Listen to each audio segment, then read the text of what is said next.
We're going to go ahead and get started. This is obviously Mindset session 3 of 3, the last one. I'm going to forego the overview that I typically do because we just about ran out of time last session. And there's a lot I feel like that we can talk about just because we're going to be talking about relationships. Who kicked us off with relationships last time? Was that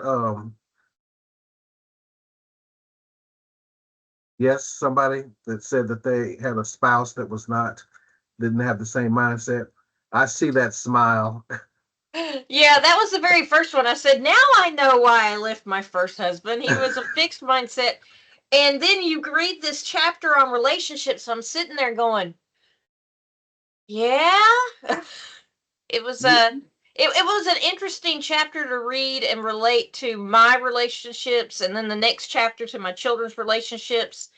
And and I just believe what Dweck says at the anyways, that you're a little bit of both at times. You're not 100% growth and 100% fixed. You're a little bit of both depending on the situation. yes, as I was going back over the relationships chapter, I kept thinking about what you said and thought that you would have a lot to offer. I don't know who maybe wasn't here at the first session, so maybe we'll go back over that a little bit. But anyway, um, our final meeting, chapter 6, relationships, mindsets, and love or not. And of course, it talks about a husband and wife, and of course, it goes some into friendships and all kinds of relationships, which I thought that she did a really good job of expanding it out so that something is applicable to everybody. Chapter 7 is where I feel like we will spend a lot of time. Uh, Parents, teachers, and coaches. Where do mindsets come from? And then, of course, wrapping up with changing mindsets. There's so much to kind of go over. um, I made so many notes, but I'm not going to hog the conversation.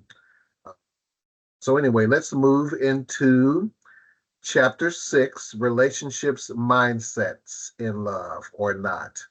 So would anybody like to jump into that? Do you want to go back over a little bit what you talked about at the first session? Do you mind? Is that too Uh, personal? no, no, not at all. I Okay. think it just was the first time that when I read this book, I realized I wasn't even thinking about mindset.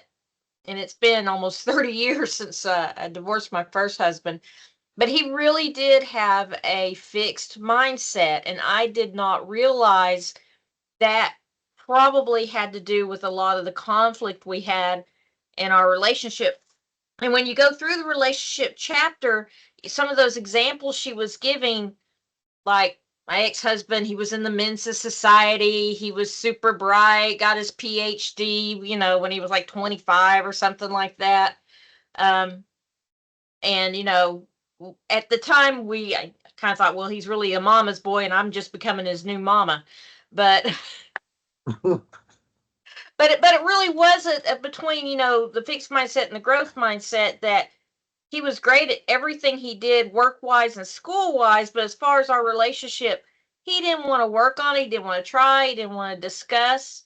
And seeing again, it's kind of weird this many years later. Seeing if it's like if I had read this book when I was in my early 20s, would I have worked more on that relationship? Because even our counselor told me after 3 counseling visits, she pulled me aside and she said, he's never going to change.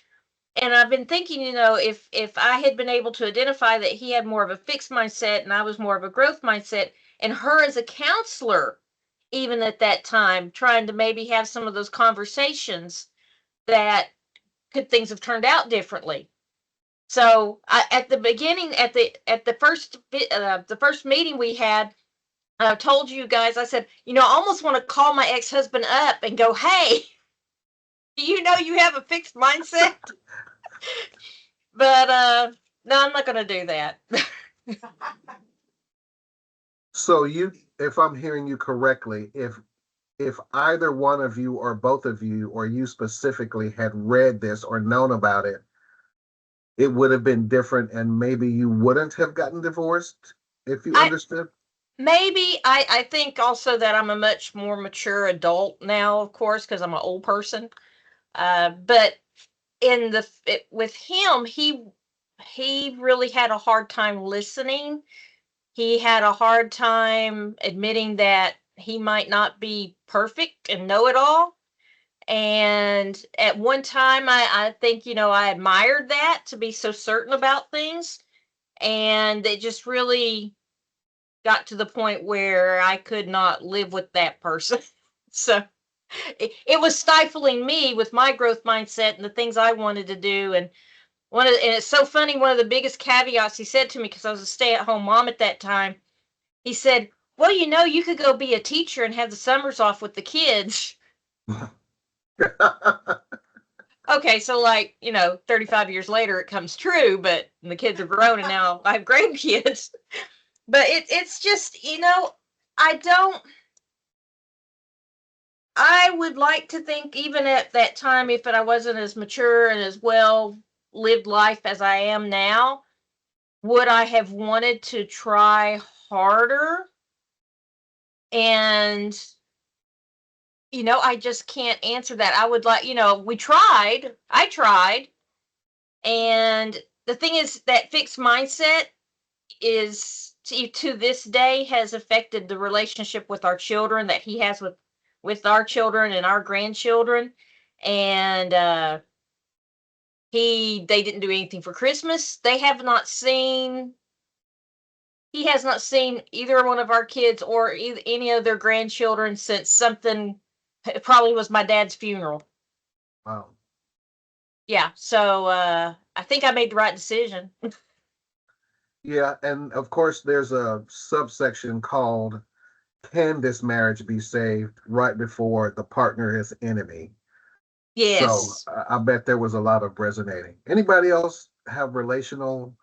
And I'm not asking for disclosure or for you to revisit anything, but anybody else have anything on that section with regard to partners or enemies, or does this help?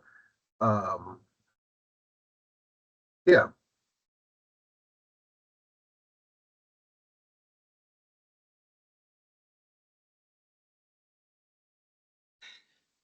no one. Well, see, I can hear myself twice. The mind reading part I thought was really interesting. I Yeah. know a lot of people who think that I can't take it. I'm going to type my response. This is crazy. I yeah, funny you should mention that because I actually highlighted the mind reading section as well. Um, or highlighted something within the mind reading section. And I like that she brought in Benjamin Bloom, who of course um, was the impetus for Bloom's taxonomy, and then Daniel Goleman's emotional intelligence. And then under Falling in Love, she talks about you can have a fixed mindset about three things. And this is again on the relational end. Your qualities are fixed, your partner's qualities are fixed, and the relationship's qualities are fixed. So again, um, it's just about the realization, I feel. Yeah, on page 153, mind reading instead of communicating inevitably backfires. And we have to realize uh, where our deficiencies lie with regard to relationships or friendships, I think. Okay, Kim in the chat. Let's see.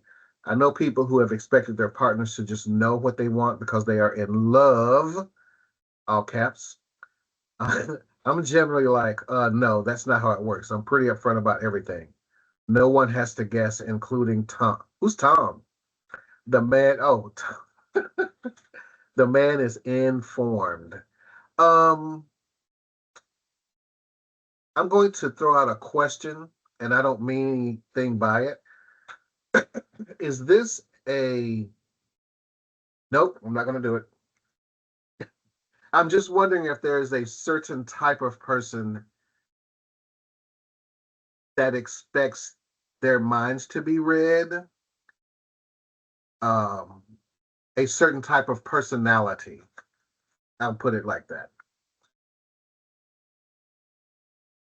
No, nobody's gonna pick up that hand grenade. I I was just going to comment. I think that it is somewhat a learned behavior to say what you think and express that without fear. I think if you grew up not being heard, maybe the house was explosive at times. Just gotta let it ride because we don't want that anymore. I had a little bit of that growing up, and I had to really learn how to say what I meant. And nothing blows up in this house when I say what I think, but I wasn't confident in that at some points. Again, the younger self, we have so much to learn. Yeah. I wonder if birth order has anything to do with it Yeah, I'm an either. oldest. Yeah. It's a really good point, Alice. Yes, thank you, Ellen. Yes. Mm. And I believe sometimes birth order does have something to do with it, and not. Oh gosh, I hope again I'm not getting into to waters that shouldn't be gotten into.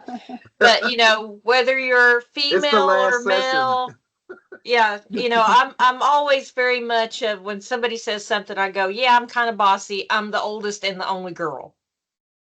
Well, and I'm a firstborn as well. Um, and I tended to be more assertive than my younger siblings. Because I was expected to be, I guess, in charge more and um, you should know better, that kind of thing. And I'm guessing that firstborns tend to hang around the grown-ups more or be around them. Am I wrong here? You're the oldest of nine, Tab. Does that ring true or no? Kinda, but by being the oldest, you have to branch out and learn a lot of the stuff on your own, and then try to be that role model for the others. So, Yeah. kinda.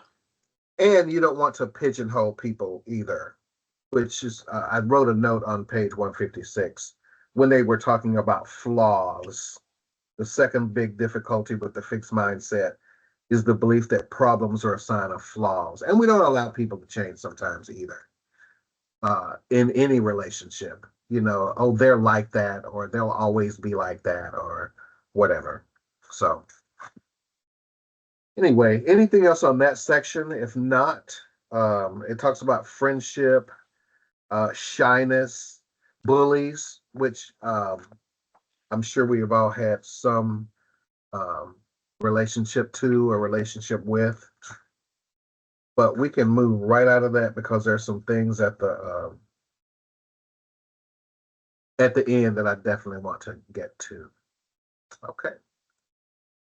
Chapter 7, parents, teachers, and coaches. Oh my. Where do mindsets come from? Parents and teachers, messages about success and failure, teachers and parents. Who makes a great teacher, or what makes a great teacher or parent?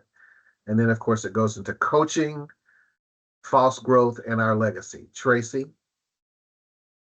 So I've read about this, and then I've been this person before, and you kind of hear about it. But I want to know from the rest of you, do you think that your best teacher, K through 12, let's say, you can say college, I guess, a little different, was maybe the one that you didn't really like, and then after it was all over, you went, wow, they really pushed me to be better. I had to work harder. I didn't particularly like it when I was in their class, but afterwards I went, wow, she really was the best teacher I ever had. Just thoughts. Yeah, I agree with you, Tracy. I think oftentimes the one that is firm, that pushes you past your potential, you end up finding more value out of those teachers, and instead of the ones who kind of let you get away with being subpar. Now, with that, would you have said that I wouldn't have recognized, I don't think, again, whether that teacher had a growth mindset or a fixed mindset at that time. But I know now, looking back through it, that was one of those instructors, one of those teachers that had the growth mindset and was literally like fiddling with each student to have a growth mindset, to not say this is only as smart as I'm going to be and I'm not going to do any better than this ever. What about those thoughts?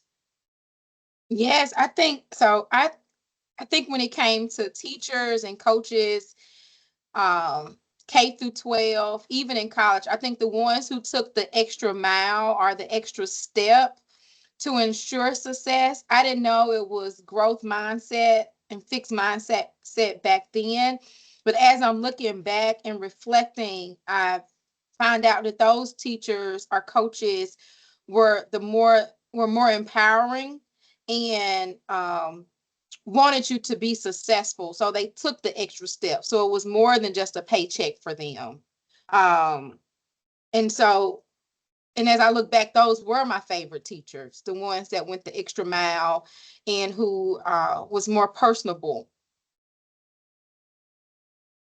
What about you all?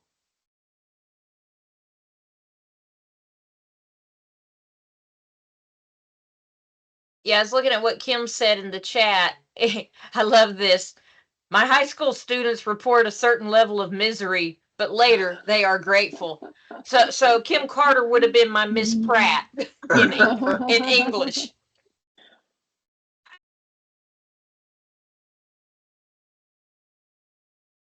Yeah, when I I went like through, this. I like that as well, Kimberly. I have students that come and say, Miss Jackson, you know, I thank you for pushing me at that time. But me, when I got pushed, was going to college. I was just like I was so fed up. And then I look back and I said, okay, that was good. the reason that I think I'm an English teacher now was because I had an absolute tyrant 1 year for a teacher, and she did not tolerate low standards for anybody in that class. She realized that we all had different ceilings, I think. Do you know what I mean? Like okay, you've done all, she just had this knack for recognizing that whether you were trying your best or not, because everybody's not an A, some they're A students, quote unquote, B students, C students, but she just would not allow any slacking at all. And I'm still terrified of her. I ran into her recently, and it was just it took me back. She says, "What are you doing?" And I said, "Oh, I'm teaching now." And she actually was surprised. She goes, "You were a terror in class. What do you mean you're teaching?" She was surprised I became a teacher because I was so whatever I was. But anyway, so I saw a hand, I think. It was me. I was